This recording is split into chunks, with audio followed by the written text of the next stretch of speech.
عقیدہ اور اصولی یہ ہے کہ اللہ کہ ہم کسی سے محبت بھی کرتے ہیں تو اللہ ہی کے لیے کرتے ہیں، کسی سے بغض بھی رکھتے ہیں تو اللہ ہی کے لیے رکھتے ہیں۔ اور اللہ رب العالمین نے جو ہم لوگوں پر انعام کیا ہے اور جتنی نعمتوں سے نوازا ہے اس کا ان کا ہم شکر ادا کرتے ہیں۔ تو آپ حضرات یہاں پر آئے، بڑی خوشی ہوئی آپ تمام لوگوں سے ملاقات کر کے، اور اللہ رب العالمین اس محبت کو قائم رکھے یہاں تک کہ ہم حوض کوثر پر رسول اللہ صلی اللہ علیہ وسلم سے ملاقات کریں۔ در حقیقت اللہ کے نبی صلی اللہ علیہ وسلم کی سنت اور ان کے طریقے پر چلنا، یہی در حقیقت ہماری زندگی کا مقصد ہونا چاہیے۔ اور اللہ کے نبی صلی اللہ علیہ وسلم اسی لیے اس دنیا میں بھیجے گئے تاکہ ہم سب کے لیے رول ماڈل بن سکیں اور ایسا نمونہ بن سکے، اسوہ حسنہ بن سکے جن کی ہم اتباع کریں۔ اور انبیاء علیہ الصلوۃ والسلام اسی لیے بھیجے جاتے ہیں کہ اپنی قوموں کو وہ رہنمائی کریں اور پریکٹیکلی رہنمائی کریں اور پریکٹیکلی بتائیں کہ ایک انسان کو اپنی زندگی کس طرح گزارنی چاہیے۔ یہی وجہ ہے کہ متعدد احادیث میں اللہ کے نبی صلی اللہ علیہ وسلم نے بار بار توجہ دلائی کہ ہمیں اللہ کا پاس و لحاظ رکھنا ہے، اللہ کا تقوی اختیار کرنا ہے۔ آپ صلی اللہ علیہ وسلم نے فرمایا کہ اتق اللہ حیثما کنت واتبع السیئۃ الحسنۃ تمحها وخالق الناس بخلق حسن، کہ تم جہاں کہیں بھی رہو اللہ کا تقوی اختیار کرو، اللہ سے ڈرتے رہو، اللہ کا پاس و لحاظ رکھو۔ تقوی کہتے ہیں کہ ایک انسان اللہ کے احکامات پر عمل کرے اور منہیات سے، یعنی جن چیزوں سے اللہ نے روکا ہے ان چیزوں سے اپنے آپ کو روکتا رہے، بچاتا رہے، اپنی جلوت میں بھی اور اپنی خلوت میں بھی، بغیر کسی جو ہے اللہ کی معصیت کی، اللہ کی نافرمانی کیے بغیر۔ حضرت عمر رضی اللہ عنہ نے ایک مرتبہ حضرت ابی بن کعب رضی اللہ عنہ سے پوچھا کہ تقوی کسے کہتے ہیں؟ حضرت نے کہا کہ کیا آپ کسی ایسے راستے سے گزرے ہیں جہاں کانٹے دار درخت ہوں؟ تو حضرت عمر نے فرمایا کہ جی ہاں۔ انہوں نے ان سے پوچھا کیا کہ بتائیں پھر آپ نے کیسے وہاں سے، آپ کیسے گزرے وہاں سے، آپ نے کیا کیا؟ انہوں نے فرمایا کہ میں نے اپنے کپڑوں کو سمیٹ لیا تاکہ کسی کانٹے میں وہ پھنس نہ جائے، نہ ہی میرے جسم پر کوئی کانٹا چبھے، اپنے آپ کو بچا کر، اپنے آپ کو سمیٹ کر میں اس راستے سے نکل گیا۔ حضرت ابی بن کعب رضی اللہ عنہ فرماتے ہیں بس یہی تقویٰ ہے کہ ہمارے اور آپ کے ارد گرد اس دنیا میں ہر جگہ گناہ ہیں، نافرمانی اللہ کی کرنے کی اپارچونیٹیز ہیں،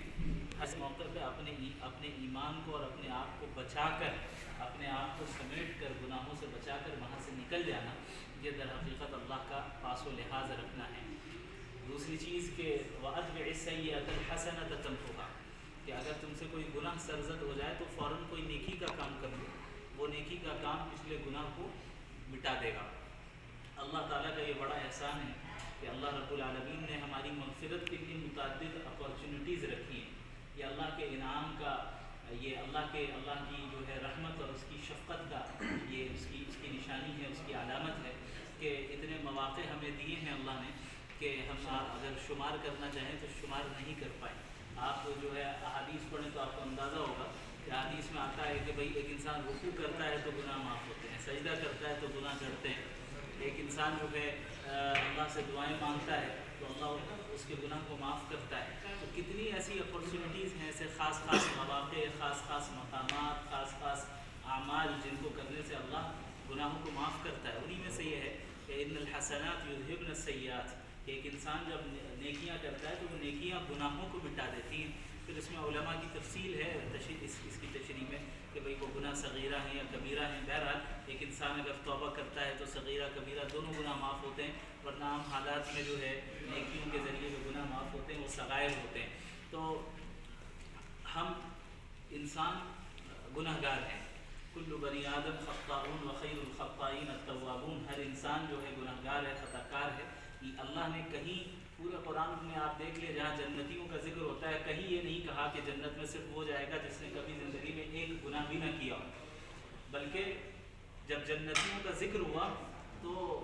اس میں ان کا ذکر یہ ہوتا ہے کہ والذین اذا فعلوا فاحشۃ او ظلموا انفسهم ذکروا اللہ فاستغفروا لذنوبهم ومن یغفر الذنوب الا اللہ۔ یہ وہ ہیں کہ جب ان سے کوئی گناہ سرزد ہو جائے تو فوراً اللہ کو یاد کرتے ہیں اور استغفار کرتے ہیں، اور بتاؤ اللہ کے سوا کون ہے جو مغفرت کرے گا۔ تو اہل جنت کی جہاں صفات کا ذکر ہوا وہاں پر اس صفت کا ذکر ہوا کہ ان سے گناہ سرزد ہوتے، انسان ہیں گناہ سرزد ہوں گے، لیکن گناہ کا سرزد ہو جانا اور پھر اس گناہ پر اصرار کرنا، دونوں میں فرق ہے۔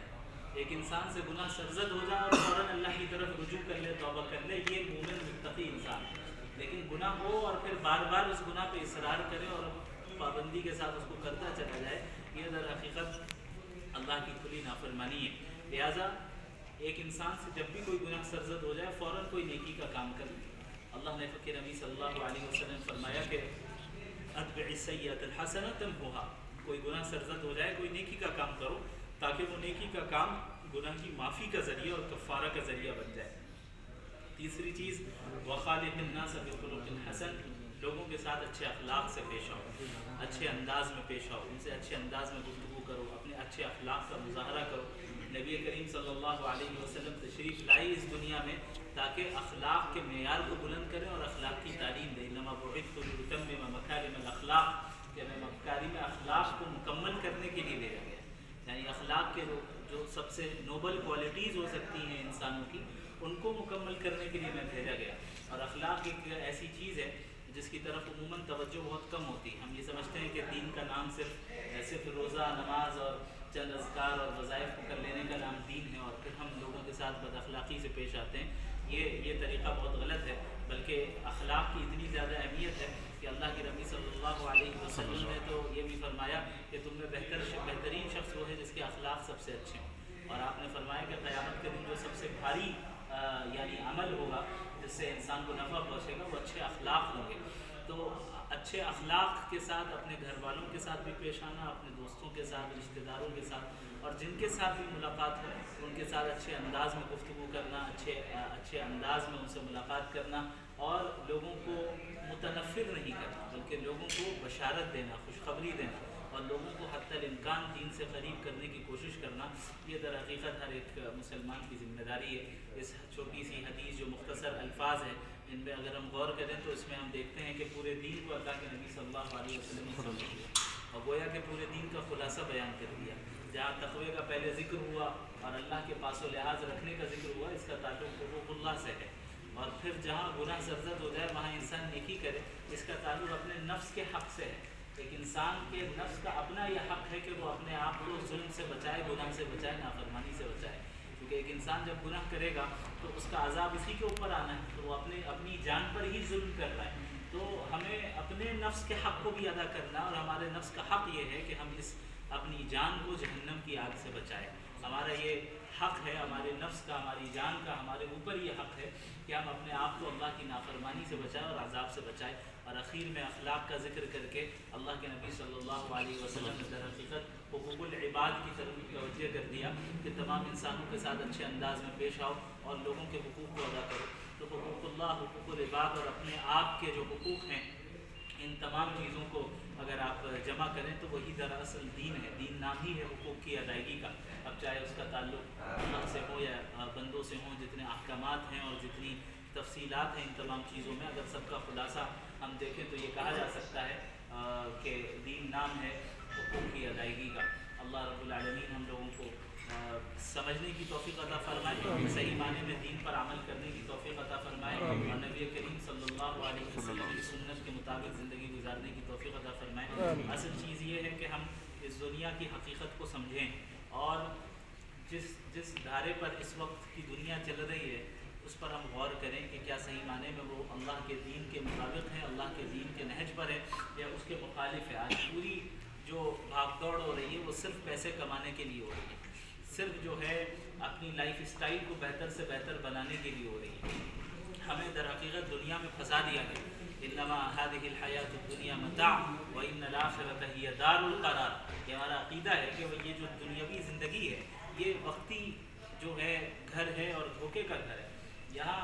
بقدر ضرورت اللہ رب العالمین جتنا ہمیں دے دے، کسی کو اللہ بہت نوازتا ہے، اگر جائز اور حلال طریقے سے نوازتا ہے بہت اچھی بات ہے، نور علی نور، لیکن اصل چیز یہ ہے کہ اس دنیا کو حاصل کرنے میں ہم اللہ کو نہ بھولا بیٹھیں، اور یہی ہے اللہ کے نبی نے فرمایا اجملوا فی الطلب، کہ جب دنیا کماؤ تو اعتدال کے ساتھ کماؤ، ایسا بھی نہ ہو کہ ہاتھ پر ہاتھ دھرے بیٹھے رہو کہ جو مقدر میں ہوگا خود آ جائے گا، یہ طریقہ بھی صحیح نہیں ہے، بلکہ اسباب کو اختیار کرنا، محنت کرنا یہ بھی ہے، اور یہ بھی نہ ہو کہ دن رات جو ہے اپنے آپ کو ہم صرف لگائے ہوئے ہیں دنیا کو کمانے میں، یہ طریقہ بھی صحیح نہیں ہے، بلکہ اعتدال ہونا چاہیے، اسباب کو اختیار کریں لیکن توجہ اللہ کی طرف ہو، اللہ کے ذکر کو ہم کبھی نہ بھولیں۔ رجال لا تلہیہم تجارۃ ولا بیع عن ذکر اللہ، ایسے بندے ہیں اللہ کے، ایسے رجال ہیں جن کو تجارت، خرید و فروخت، ان کا بزنس ان کو اللہ کے ذکر سے